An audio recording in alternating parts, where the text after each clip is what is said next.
Human augmentation, the dawn of a new paradigm. Call halal Yahweh, Ba'ashem Yahweh Shai, Ba'ashem Rakak Dash. Double honors unto the elders and apostles of Great Millstone. Salutations to the hopeful elect. Shalom, Yasharala.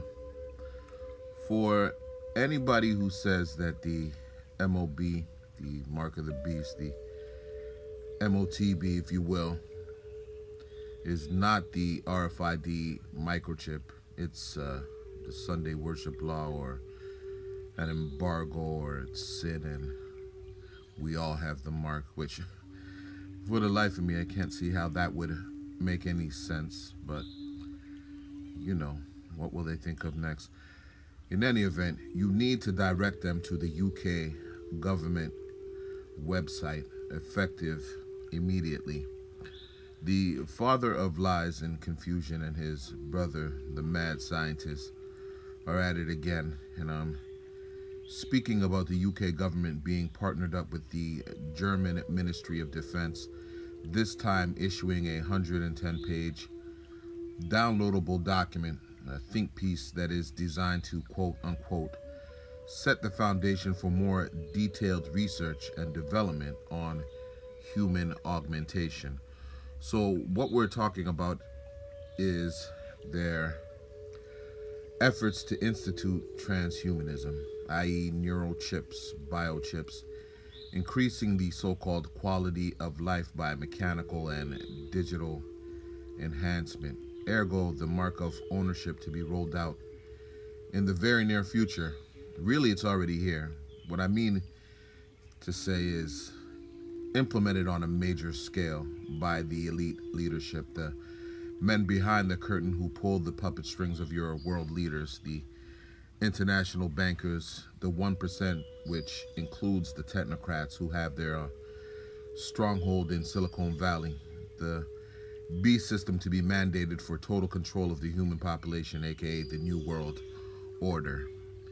This is Jeremiah chapter 49, verse 7, and it reads, Concerning Edom, thus saith the Lord Yahweh of hosts, is wisdom no more in Teman?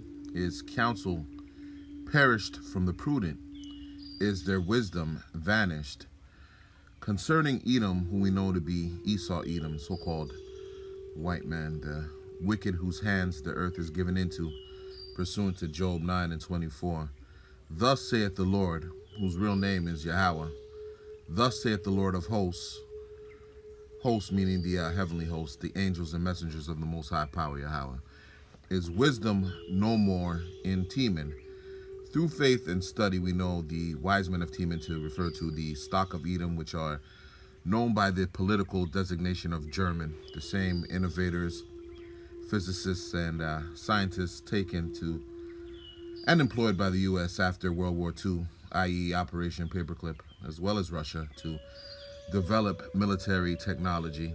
We know them to be the leaders of technological innovation and advancement. Matter of fact, according to stats being held on so-called race and ethnicity, the so-called largest ethnic groups by ancestry, really another social construct created by Esau to hide, divide, to separate and conquer. In any event, the so-called largest ethnic groups by ancestry among white Americans are German. The so-called English whites hold third place. In layman's terms, the Lord is asking rhetorically, what's good with Teman? He ain't got the answers. Is counsel perished from the prudent? Prudent being Teman is the most disciplined in his reasoning, pursuant to Psalm 64 and 6. He is the most skilled in the uses of resources. Again, rhetorically, the Lord asks, is their wisdom vanished? That time is fast approaching when Yahweh will make his presence felt, and it will appear as if all counsel has left those who propose they are the most qualified to rule over us. Air traffic control, the skies are covered with what appears to be alien ships. What do we do? I don't know. We're firing back at them, but we can't get past their shields. What do we do? I don't know. They've broken through our best defenses. What do we do? I don't know. All our systems are down. They've obliterated our military. What do? Run? I mean, that time is coming when the chariots will pierce the skies and all hell breaks loose. In that time period, Sway won't have the goddamn answers. I mean, right now, leading up to the Hour of Temptation, Teeman's diligent search has come up with all the ways to enslave and control the Earth's populace. The example of that is what you're seeing on this government website. Let's get into it, pull some excerpts, and then we'll close out with some more script. I believe this PDF was put up in May or June of this year, so some of you will say I'm a little late with this video. How about we say y'all are just early and I'm right on time. Now, the cover for this so-called think piece says it all. A DNA strand separating a human hand and a robotic one. The obvious implication being by altering your DNA, the powers that shouldn't be have devised a way to bridge the gap. Looking at this front cover, it reminded me of the fresco painting by Michelangelo called The Creation of Adam, which further lends to Esau's implication that he is God. 2 Thessalonians 2:4 says this: who opposeth and exalteth himself above all that is called God, and that who is speaking of the man of sin. 3rd verse, except there come a falling away first, and that man of sin be revealed, who has been revealed to be the wicked the scriptures speak of, Esau, Edom, the so-called white man. Today they are the Oppenheimers, the Rothschilds, the Rockefellers, the DuPonts, from the top of the charts to the little itty-bitty peons on the chessboard. The son of perdition, perdition we know to mean destruction. The Greek definition for son here, meaning the offspring, the posterity, the lineage, the family line of ruin or loss.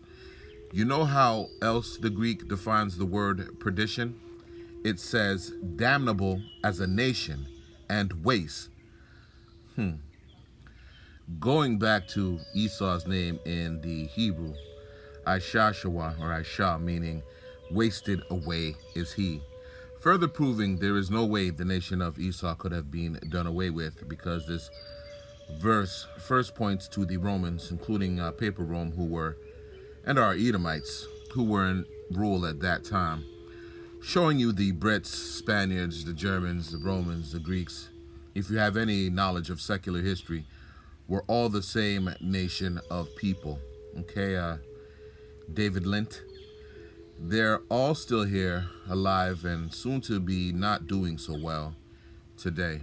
Incidentally, speaking of a lineage of destruction and ruin, Teeman is son of Esau's firstborn, Eliphaz, who opposeth and exalteth himself above all that is called the Most High Power Yahweh, or that is worshipped, Yahweh Ba'Shem Yahweh Shai, so that he as God sitteth in the temple of God, shewing himself that he is God. That PDF cover also lends to the idea that Esau often pushes putting the creation before the creator. Now let's look inside. Looking into this, I found a video on BitChute by Hugo Talks. I'll add a link in the description box, who shared my same sentiments regarding the think pieces disclaimer, and I'll put it up in the post.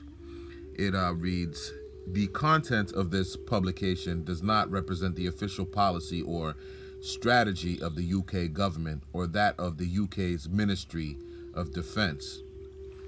Official meaning on the books. So if it's off the books and it shouldn't be taken all that seriously, why go through the time, and more importantly, why is it there on a government website? Matter of fact, let me play some of Hugo Talks video, and I'll add some scripture. I think honestly that is the best way to attack this lesson.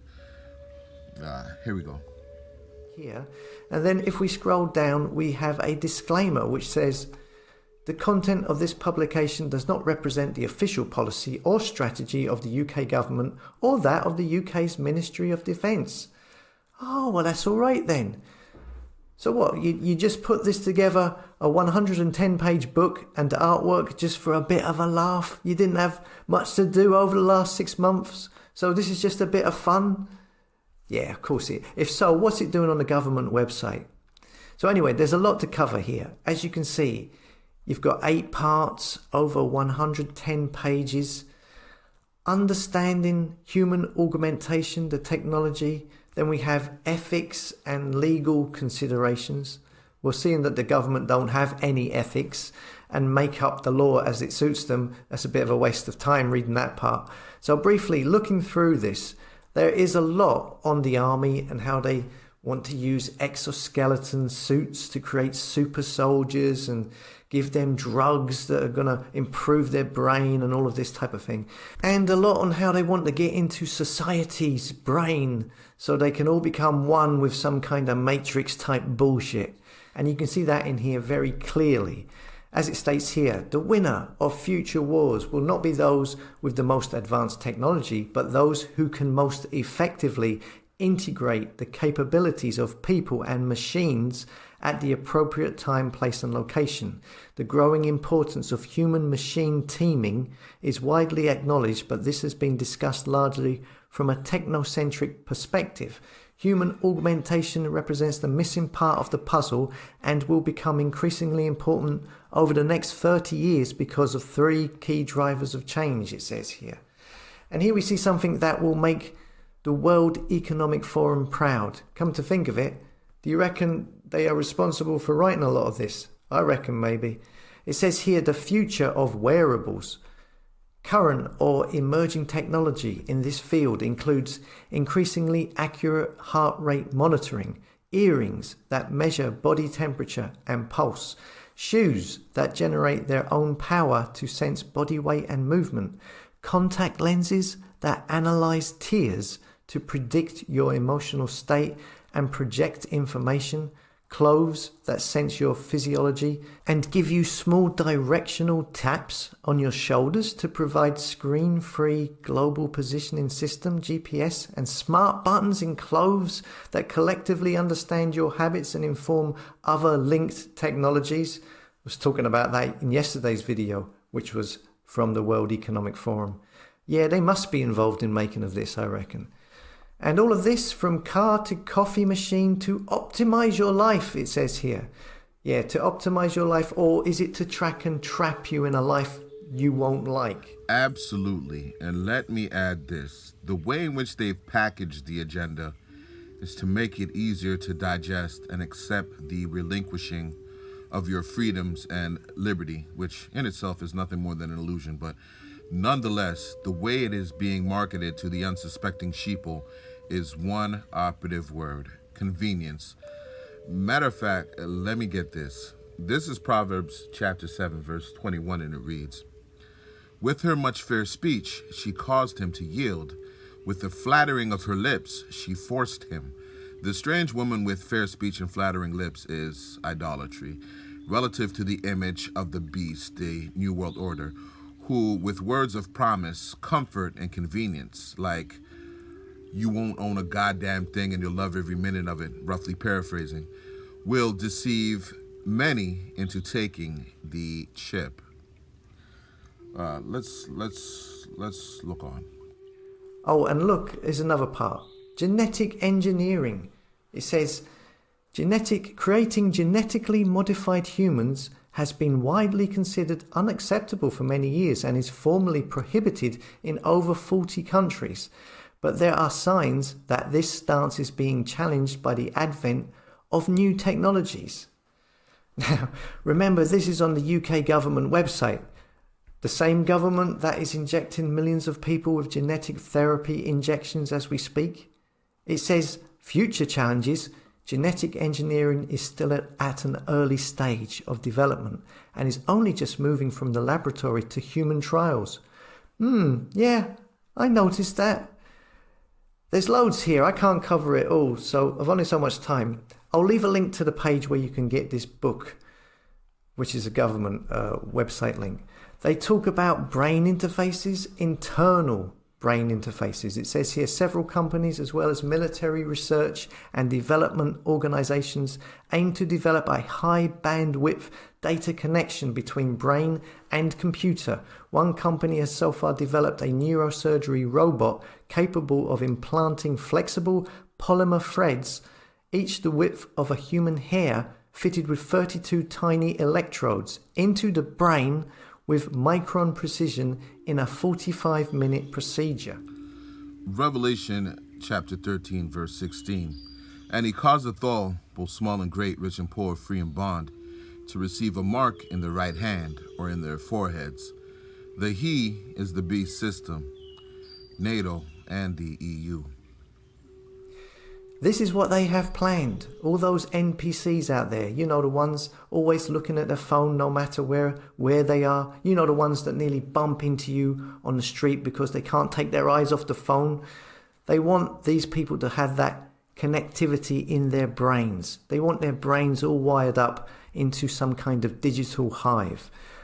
What else do we have here? In this section, they have stuff on body hacking, on magnet implants, radio frequency identification, talking about microchips. It says here, once inserted, these chips can be used for a great variety of identification purposes.